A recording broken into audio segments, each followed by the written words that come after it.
everybody, and welcome to another episode of On the Move with Caravan Sports Preview Show with Jim Powers. I'm Chris Miller here with Jim Powers. Jim, how we doing today? Good, recuperating from an unbelievable weekend of basketball. As you can tell, the voice is still a little rough after 7 games. But my gosh, what an incredible weekend for classes 1, 2, and 3. It was just so much fun to see those kids compete. Plus, a few other side stories that took place that I think really put a light on what we do, why we do it, and how we do it. And we'll get into that here in a little bit. Yeah, and definitely that. I mean, this is part of it. It's why we get into the business of coaching. That's why we're educators. That's why we're fans of high school basketball. And Jim, we got a special guest with us today. Why don't you introduce our guest? Yeah, we're going to bring my cohort in crime with a lot of the state basketball stuff that goes on. Longtime coach down in the Springfield area. She's moved into media now. She does a terrific job in play-by-play and being an analyst down in Springfield and also on the MSHSAATV stuff. Jeni Hopkins and Jenny, thanks so much for joining us. And you were right there with me this past weekend. Just what an incredible weekend that we saw with classes 1, 2, and 3 on both the boys and the girls side. It was a lot of fun. I mean, I love all of the classifications, but there's a certain element with class 1, 2, 3 that I absolutely love. I mean, it's not just a team, it's not just a school, it's an entire community that is supporting their programs, and I absolutely love that. It's electrifying. It really is. Well, the one thing, and I just kind of alluded to it a little bit, and we've all been in the number one chair as a head coach. We've all been on the bench. We try to teach our kids the right thing and how to do things, and that there's things more important than basketball. We saw it this weekend. For those that haven't heard, Salisbury, they win their quarterfinal, and then last Monday, tragically lost one of their starters. And there was a point to where they weren't sure if they were going to play. Well, they decided to come down and to see what Hartville did in the open of their game, getting together at midcourt and saying a prayer. And then what Jay Blossom and his crew does before the championship game in wearing shooting shirts in Salisbury's colors with the young man's number on it. And then they all get together and they give those shirts to those kids from Salisbury and then say a prayer. If you didn't see it, you got to go watch the video of it, because I was driving back. I didn't see it until later Saturday night. And when I saw it, it brought tears to my eyes to see kids seeing that this is okay. Yeah, this is basketball, but there's a lot more important things other than basketball. And when I heard about it, then I saw it. What can you say? This is, like Chris said, this is why we do it and how we do it. And Jenny, you were down there. You actually got a chance to see all this cut loose. I did. And I thought it was extremely classy and impressive. It's almost like I get emotional now as a mother when the teammates went to the stands at the medal ceremony and went and got his mother out of the stands, and she came down and received his medal. And it was very touching, and I know that meant a lot to her to have that support, and it meant a lot to that team for her to be there as well. But it was definitely a difficult situation. But boy, Salisbury they played on a mission. You could tell that they were almost just numb, knowing that they had something to do and something to accomplish. And I've never seen a team so focused on a mission before. And they definitely did well and brought home a state trophy in his honor. And I think the other piece of it too was Jay Blossom walking up to the mother and giving her a big hug. And people don't know that about Jay. We know this about Jay. Right. Absolutely. Yes. But that is Jay Blossom right there. I mean, and the emotions, and you lost the state championship. But once again, there's a few things bigger than basketball, and that's what we're trying to teach our kids. Right. Basketball is just the platform. We're teaching life, and that's something that I think is not stated enough. Honestly, we get caught up sometimes in the turnovers and the travels and the missed shots, or vice versa. But it's just a platform to teach these kids how to be good citizens and good parents and good employees. And I think it's something that we definitely lose sight on every once once in a while because we're all very competitive. and Absolutely, so we are. yes, but it's life with basketball as the platform. Oh, without a doubt. And it was funny. This popped up. Remember a few years back when Stratford and I forget who they played in the girls' side of things. They all got together at the end of the game and they wanted a picture taken. Mm-hmm. It just wasn't the Stratford kids. I forget who Right. they were playing at that point, but they wanted everybody to be a part of this. And Right. it's all about sportsmanship and teaching the right stuff and the wrong stuff and all Mm-hmm. that. And Mm-hmm. it was incredible. Just, absolutely incredible to see all of that stuff, happen. And, then we had some great games. And Jeni, on the girls' side, you had a chance to call a couple just absolutely phenomenal games. Meadville undefeated on the year. They win the state championship and won. And then you flop down to 2. Tipton just does what Tipton does, and that's just win a lot of ball games every year. Right. And then in Class 3, which was just an absolute barn burner between Fairgrove and El Dorado. I mean, once again, just the girls showed up and showed out this past weekend in classes 1, 2, and 3. They really did. I was so impressed with Bill and the Carvajals, the Madison and Paige, the daughters, but also, Coach Carvajal just did a tremendous job with that program. And he came out of retirement to coach his daughters. And he was so emotional after the game. He's like, it's one thing. He goes, I've been to the Final Four before. I've in baseball and basketball. He's like, I've been there. He's like, but this is incredible to be able to share it with your daughters and to be able to have that moment with them. And I think he was just blown away by how well they stepped up because Leeton gave them every bit of what they wanted and gave them a good scare. But Meadville was very impressive and they shot the ball really well. And I think they're one of the best defending teams that I saw all weekend. And of course, I think you summed it up the best. Tipton did what Tipton does. I mean, it was they were definitely a high favorite. Kloss is one of the best players that I saw all weekend. I think she just does a tremendous job. But that Class 3 game, I heard someone say, man, Fairgrove came out of nowhere. Not really. They've had a good year. They had a really good you year. look at who they beat. I mean, they beat South Shelby, who's terrific. They beat Skyline, who we talk about every year. And then they knock off, Eldo.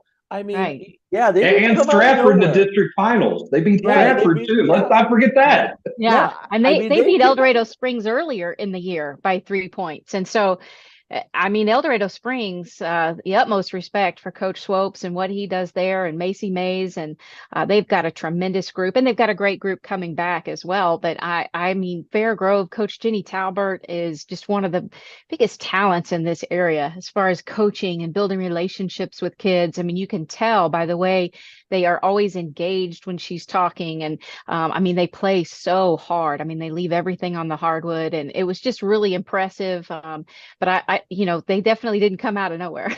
They've had a great season and it was impressive and it was a nice win for Fairgrove. Yeah, without a doubt. And then, we start to turn the page to this weekend and Jeni will be on the call for the girls' side down there. I think Class 5, the luster may have went away a little bit with John Burroughs falling in the quarterfinal, which surprised a lot of people. And when I talked to Jacob York Saturday night driving back, his comment was, you can be as good as anybody, but if you have a night where you're just not hitting shots, this is what happens. And that's what happened to him, and you got to give Cape Notre Dame a lot of credit.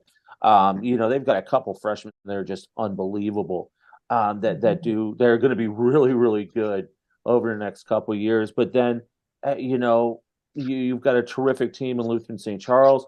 You've got a great team that you've had a chance to see in Carl Junction. I think a lot of people now are saying that CJ may be in the catbird seat.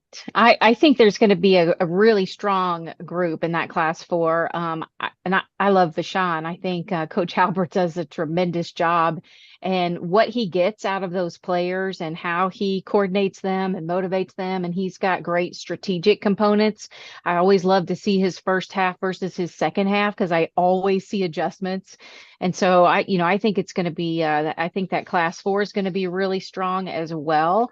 But you're right. Class 5 has got a lot of elements as well. And I wouldn't count West Plains out. They're playing really good. Champs. They're the defending state champions, and I don't think people thought they would get back to the Final Four. They are playing really good right now. Coach Womack has them peaking right when they need to peak. So in Class 5, I'd keep an eye on them. And then again in Class 4, I'm really liking Vashon and Southern Boone and that matchup, and Benton and you know, out of Park Hills. Central surprised some people, and I don't know how, because I think they've got a lot of talent, and I'm not really surprised that they're there. But I think that is going to be one of the more evenly matched Final Fours. I think Park Hills is just one of those teams too. I mean, they only have one senior, and I mean that's a good senior, but yeah, they have some talent across the board that's a little bit younger. They got a good point guard who's a sophomore, the O'Connor girl, and I mean they play really well together. They've been playing together for a long time, so. I mean, I think that's going to be an interesting game if they show up and they can handle the big time of being in the Final Four. I kind of like what they bring to the table. And then we go to Class 6. Okay. Who's playing for second? I mean, and once again, and we've said this all year. Take anybody else in 6. There's no offense. Please understand that. And Incarnate's going for 100. They win both games this weekend. They hit the 3-digit mark in consecutive wins at 100. That puts them 23 away from tying Stratford, and then, you know, roll the dice with whatever happens next year. Incarnate is the team to beat. I know a lot of people were hoping Truman was going to make it, because there were some people that still thought Truman, you know, was the team that was going to give Incarnate, you know, the issues that they could.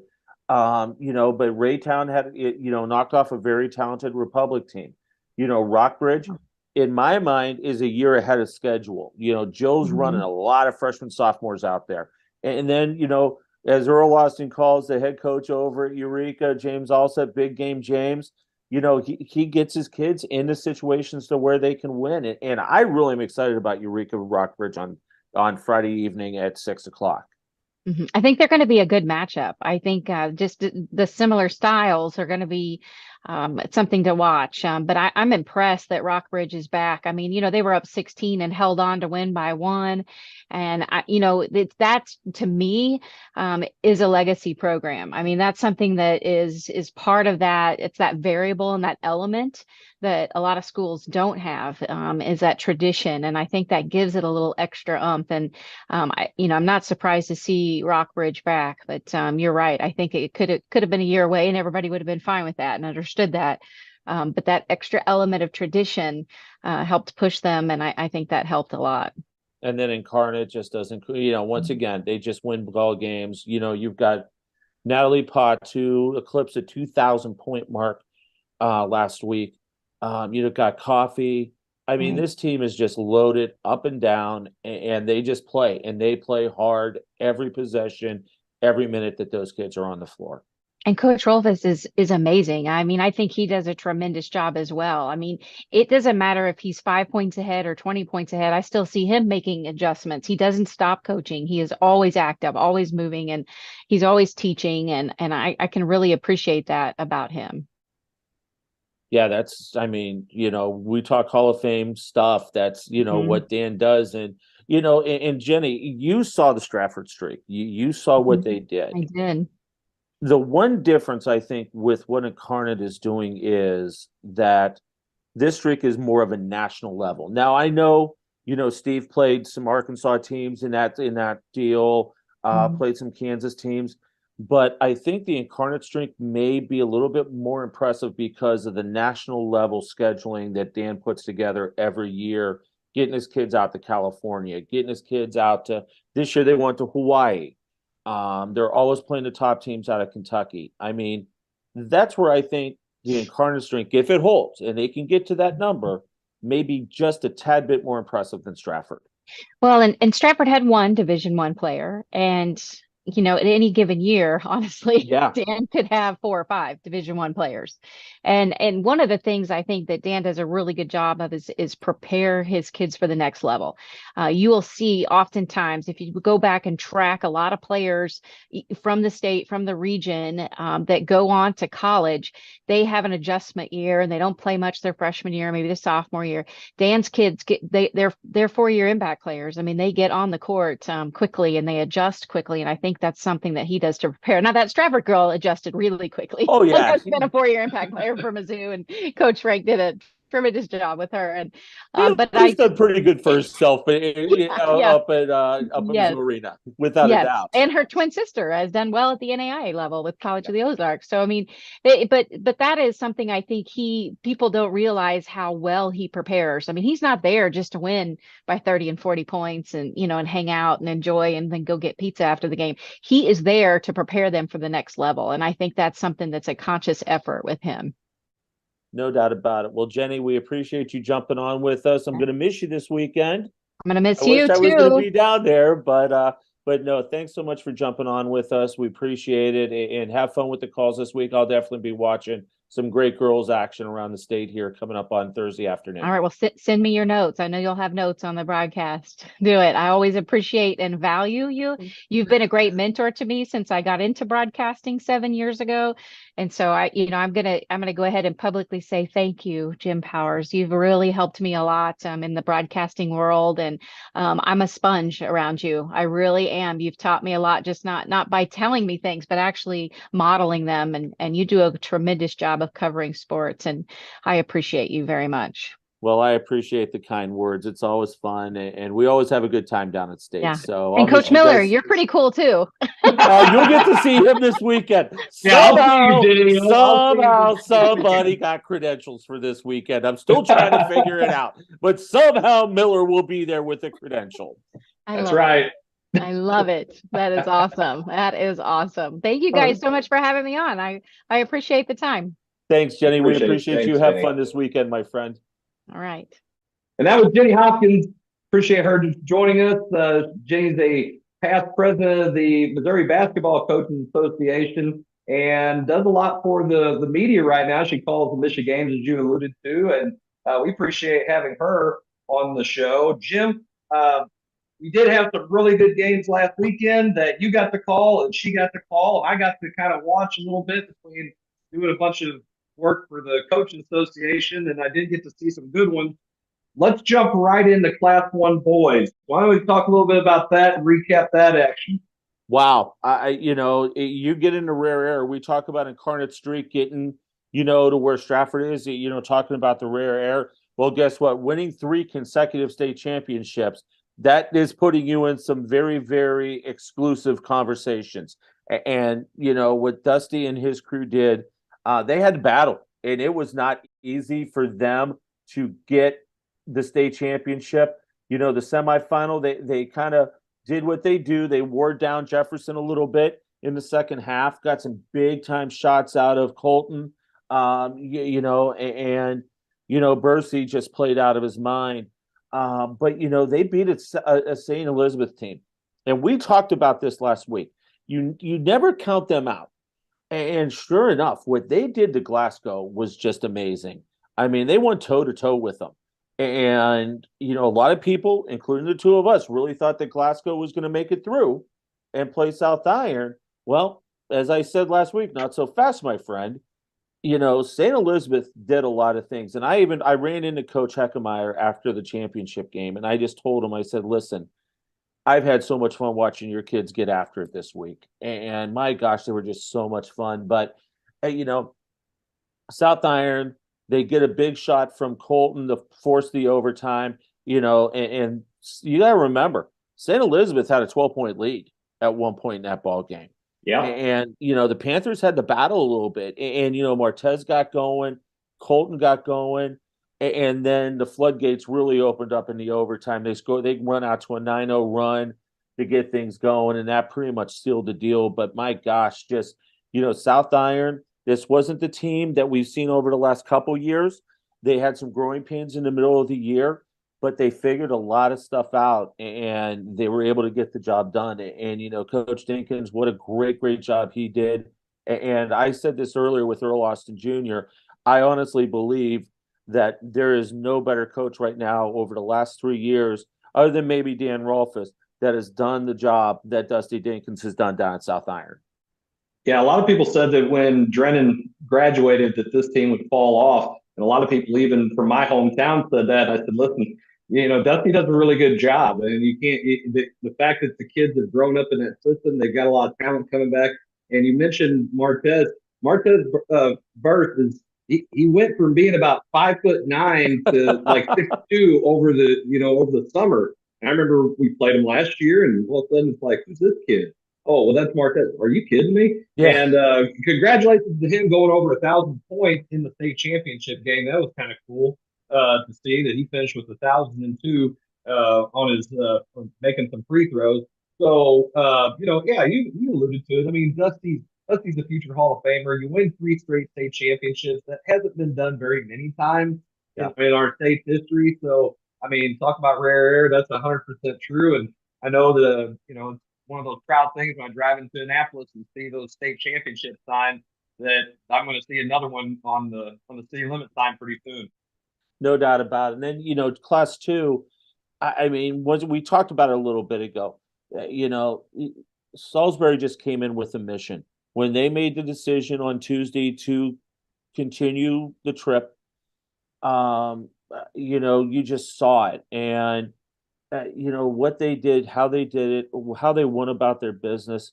I mean, as a former player, former coach, I don't know if I could have done it. I really don't. And they were able to do it. And you know, once again, you know, Principia, what a great season for Jay and that crew. They knock off the #1 team in the state. You know, pretty much all year long in Plattsburgh in the semi. You know, and then it was a great game. The championship game was a back and forth game for 3 quarters, but then Salisbury raced out to a 7-0 run, kept Principia scoreless for about 3.5 minutes at the beginning of the 4th, and was able to come out with a victory. But my gosh, you know, once again, you talk about just this Salisbury team and everything that group went through 4 days prior, and for them to come out with a state championship, my gosh, it's great stuff. It's stuff that, you know, these kids are going to be remembered for the rest of their lives. But the great thing is, like I said in the first segment, they also grew up and they also learned a lot, that basketball is just not the only thing. There's a lot more to life than just basketball.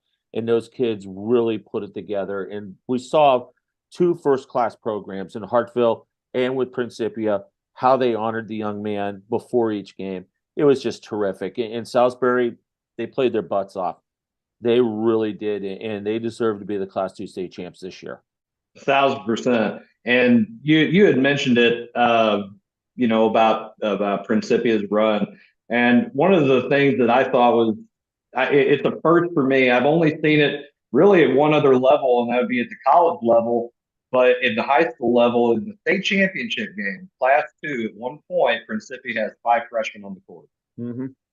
I mean, that's scary. Jim, I don't know how long you've been calling basketball games. I've never seen that. I've never seen that in any class. I've never heard of that until I saw it with my own eyes. Now, they obviously didn't win the state championship, but it wasn't like they got throttled. So you've got freshmen that are competing at the highest level in their class in the state championship game against juniors, seniors of Salisbury, who are obviously very good. I mean, I thought that to me is extremely impressive. Oh, without a doubt. And you know what? The only time I've seen it in college or high school was the Fab Five. That's where I was alluding to. Yeah, that's the only time. I've never seen it. I've never seen somebody trot 5 freshmen out. And that's, you know, once again, speaks volumes for what Jay's doing with that program. It speaks volumes for where Principia is going to be going. And I'm telling you right now, will they get bumped up next year? Possibly. But I think with this group coming back, they're going to be able to hang with a lot of the Class 3 teams in the state of Missouri. It'll be a lot of fun to see, but absolutely really impressed with the job that Jay Blossom did, taking that program over and putting his thumbprints on it. He's got his fingerprints all over this program now. There's no turning back. It's only moving forward. They got a taste of it this year. believe me when I tell you, they will be back for many, many more of these Final Fours. Yeah, I'm really excited about them going to Class 3. And speaking of sure Class, you are. yeah, I'm good. Absolutely. So happy. In Class 3 boys, to finish up this weekend in boys side, Lennox McFerrin getting his 10th state championship with United County Central. A lot of people picked them to roll over Lutheran North, but not so fast. Coach Spiller and his son they held him in there. I thought, Coach Spiller from Lutheran North had done a fantastic job all year. They were kind of under the radar. They did play some really good basketball, but obviously they weren't getting a lot of notoriety until they started making their run. But credit to them. I mean, they had to hit a 3-point shot in the semifinals Wow. to upset Thayer, which I did not pick that. I watching that game, there's a couple things that could have went one way or another. You called the game, by the way, Mr. Big Time, and what a big shot to send them to basically to overtime and then on to the state championship game. What people have to understand about Lutheran North is, number one, and this is where the Metro League is getting no love whatsoever when they deserve a ton of love. Principia, state runner-up. Lutheran North, state runner-up. Westminster and MICDS both make it to the quarterfinal. You're talking about the 4th place team in the Metro League making it to the Class 3 championship game. Absolutely. The end of that game was just unbelievable. And I had to go back and watch it because I knew that the young guy paused for a second when he caught the ball with 1.3 on the inbound pass. I didn't realize that he literally ball faked, froze, and then put the shot up, and then Michael Jordan posed when the ball went through. I mean, it was amazing. It was just, Prudy, my God, a sophomore stepping into the spotlight and knocking down a shot. And then, Benson, he gets the shot with 9 seconds left to put him ahead, and then they got to turn tail, get back on defense. They get a loose ball, flying around, clock runs out. They move on against Thayer is really good. And I had the 3rd place game. What about Thayer? It's a 1-point game on Friday, and then Saturday morning, these kids get out and they battle Lafayette County, and Pitts hits a 3 from the dead corner to make with 3 seconds left to get them the victory. I mean, Matt Pitts has got to be like, I can't do this anymore in the state Final Four with 2 games that go down to the wire like this. But his kids responded, and then Lutheran North and Coach Mack, I think where he got Lutheran North was in that 4th quarter. Lutheran North once again was down in double digits, got it down to 3, I believe. And then they hit a bucket to cut it to 1, but then here come the Eagles, and they just do what they do. Jones got crazy. Williamson handled the rock as good as anybody's going to handle the rock, and their defense was just out of sight. And that's where they kind of pulled away in the 4th quarter. But you got to give a lot of credit to Lutheran North, but my gosh, New Madrid. And once again, a lot of people even down there were still saying that state championship game was a week and a half earlier against Charleston.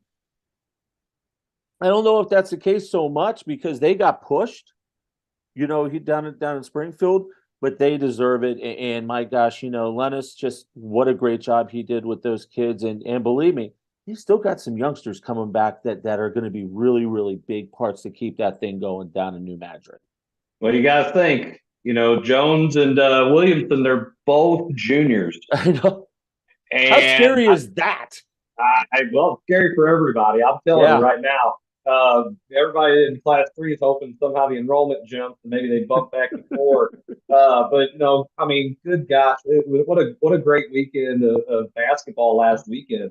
And let's fast forward a little bit to we talked about 4, 5, and 6 on the girls' side. Now we're going to give the boys a little bit of love. And in Class 4, we got Parkville Central taking on Lafayette St. Joe, and then Vashon and Father Colton. Jim, what do you think about these matchups? I think it's 2 great semifinal games. I know a lot of people, when the brackets came out, saw that it could be Vashon and Tolton matching up in that semi, and it's going to happen. These 2 teams just get after each other every year. I think Vashon's got a little bit more at the guard play position than Rashawn hasn't lost a game to a team in the state of Missouri all year. I don't think they are going to lose this weekend. I really think that they can get it done, but it's not going to be as easy as a lot of people think. Tolton comes off of a nice win over Logan Rogersville, who a lot of people were speaking very highly of. Then you go up top. Park Hill Central had to battle against MICDS and to move in, and then Lafayette St. Joe's. They've been there before. They've been tried and true. So this is an interesting Final Four. I think we're going to see two great semifinals. But I think if Vashon can beat Tolton, I don't think they'll have any problems taking care of anybody that's going to come out of the top part of this thing. Vashon is that good, and they're that deep at the guard position, and the way that they go about their stuff and how Tony Irons just has them ready to roll every game. I really think this is Vashon's to lose. Still, I've been saying it all year. I still think it's Vashon's to lose, but I don't think the road is going to be as easy as maybe we thought a few weeks ago. Right. And Tolton has to play out of their mind to make it, to give themselves an opportunity, and Vashon has to just not show up. I think they're going to advance, and they're still my pick to win. On the other side of it, though, I'm kind of wanting to watch the physicality of Lafayette St. Joe and how Park Hill Central is going to handle that. If the guard play of Joey Bryant can shine through and they have trouble with him, I look for Park Hills to possibly be playing first when it's all said and done. But that's to be seen. Well, and the thing too is, it's really interesting and it's really cool actually. You look at Vashon and you look at Park Hills, you don't see very often where both your boys and girls teams make it in the same year down there. So what's that going to do? That's going to amp up your fan support. That's going to get more people in the stands for both of those games. And so that's a really cool part about this whole thing, and I believe this is Park Hills on the boys' side, the first time they've ever made it to the Final Four. Yes. And so once again, I'm sure that they're leaning on the girls because Mapes has made it before. He knows the drill. He knows the travel and how to, maneuver all that kind of stuff. So I'm sure there have been a lot of conversations over the last 48 hours in how to maneuver all of those moving parts in making it to a state championship. But yeah, I just think right now Vashon is a little too deep at the guard play for these other three teams. And if that's how it plays out, that's the way it's going to go. Yeah, and the last person in Flat River needs to turn the light off on their way out of town. Oh yeah, absolutely. Wednesday night. Moving on to Class 5 on the boys' side, we've got Cardinal Ritter. Nobody's really saying that's a surprise at all. They're going to be taking on Pembroke Hill in one semifinal matchup, and then our other semifinal matchup we have Ladue and Jefferson City. So, Jim, how do you see this semifinal going? I said this to Earl earlier. How many lives does Ladue have right now? I mean, you got DeSmet, who misses 5 shots within 5 feet in the waning seconds of the district. Then you got Kobe Williams from Westminster. And I said this, and I honestly believe this. You give him that same shot 10 times, he makes it 8 out of 10. Ladue caught him on the 1 out of 2 times that he's going to miss it. Ladue, Chad Anderson's done a great job. This Ladue team is really, really good. They're very talented. They've got a great in-out game, with their guards and posts that they do a really great thing. Their guards are so good at relocating, if they dump it into the post. And the post players are so smart that they know that they can kick it back out and they're going to get a high-quality shot. Jeff City, it's so great to see them back in a Final Four situation. And I knew when Coach Billington took over that program that they were going to get there. It was just a matter of when. And they beat a really good Hillcrest team in overtime to get there. And then you look up top, Cardinal Ritter making their 4th straight trip. RJ's done a terrific job with that bunch. And Pembroke Hill, they took it to Ruskin in the quarter on Friday night. And they're a team you got to watch because I think they can match the physicality that you're going to see out of Cardinal Ritter down on the blocks. That game could very well come down to guard play and who can hit their outside shots from 15 and out.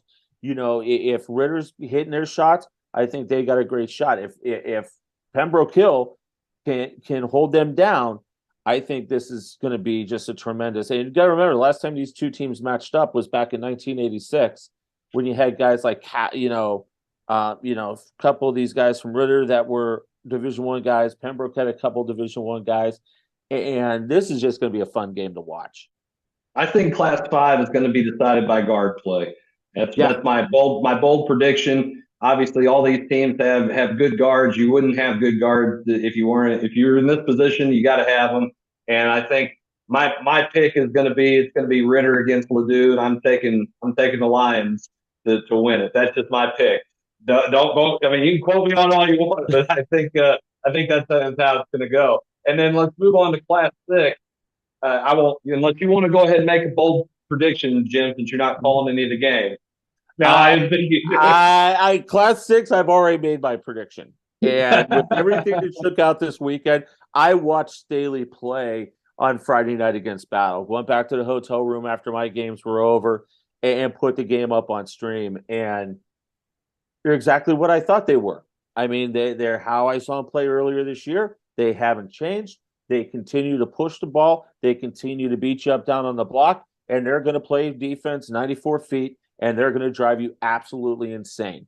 Jackson, congratulations on making your first boys state championship, Final Four.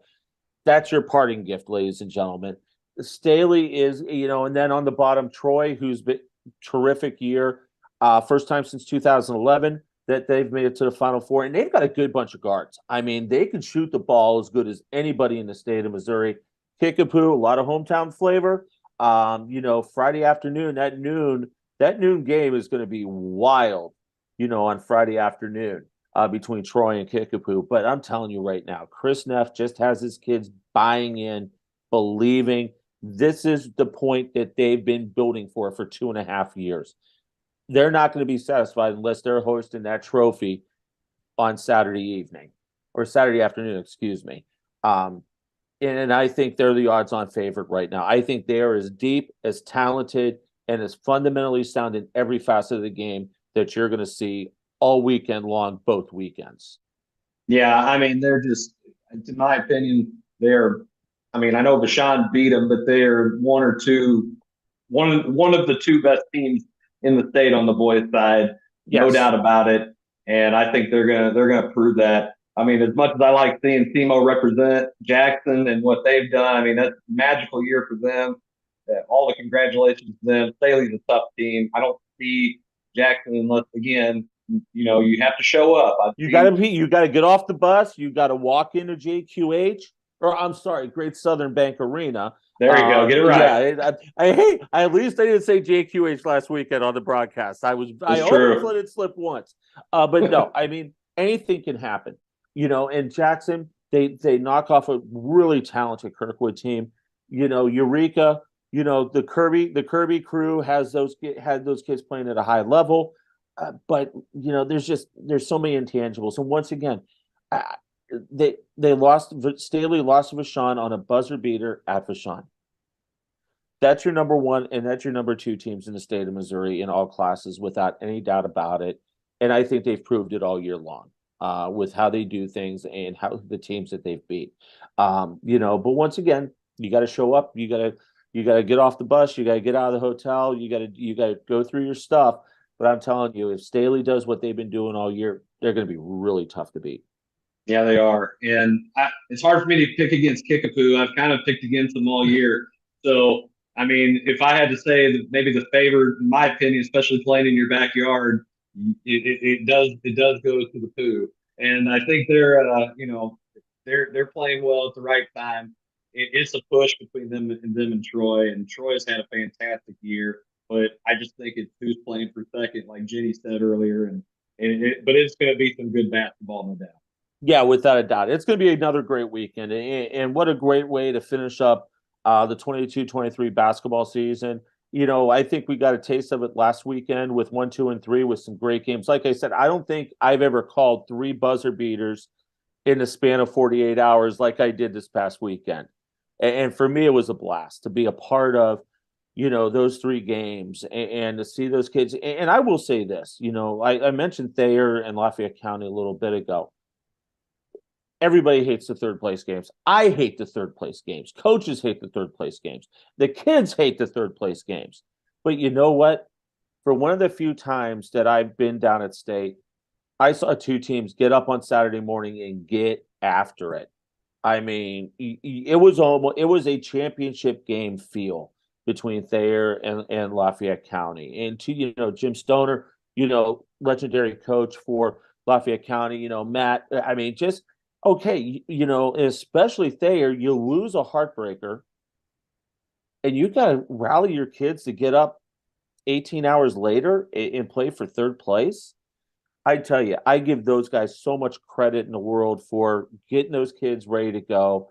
And that third place game was a lot of fun to call. I had an absolute blast with that. And then, Pitts buries a 3 from the dead corner with about a second left on the clock. It was just amazing.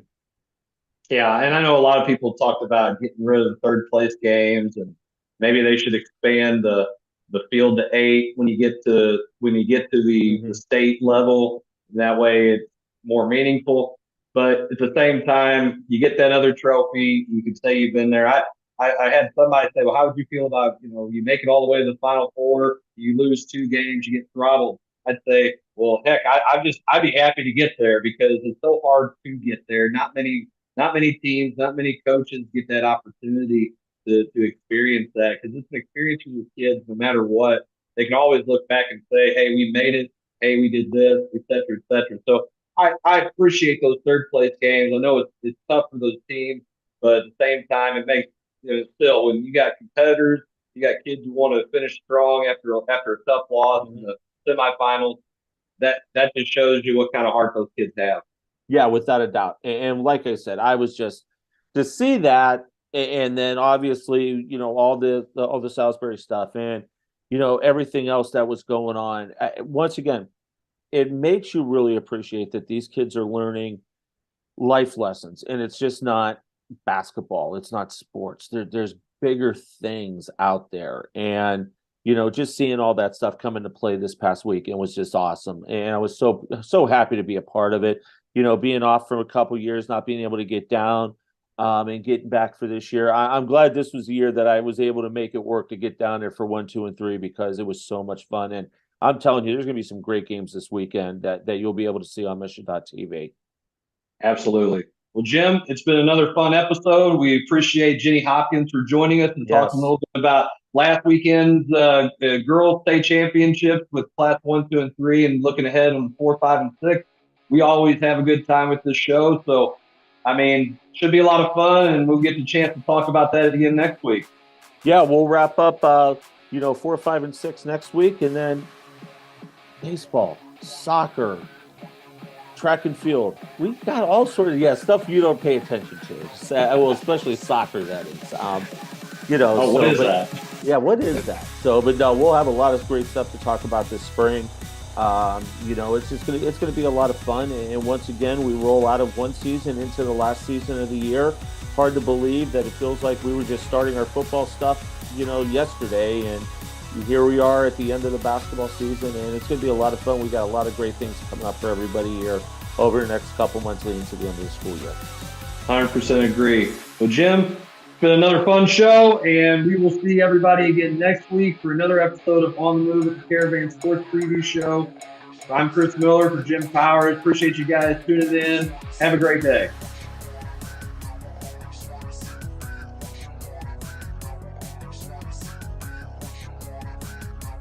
Tune in for new episodes of Coach's Box each week on our Facebook page, YouTube channel, or the Streamline Sports app. And you can also listen to our show on Apple Podcasts, Google, and Spotify. This episode of On the Move with the Caravan is brought to you by Off the Rails Media. Life's more fun when you're off the rails.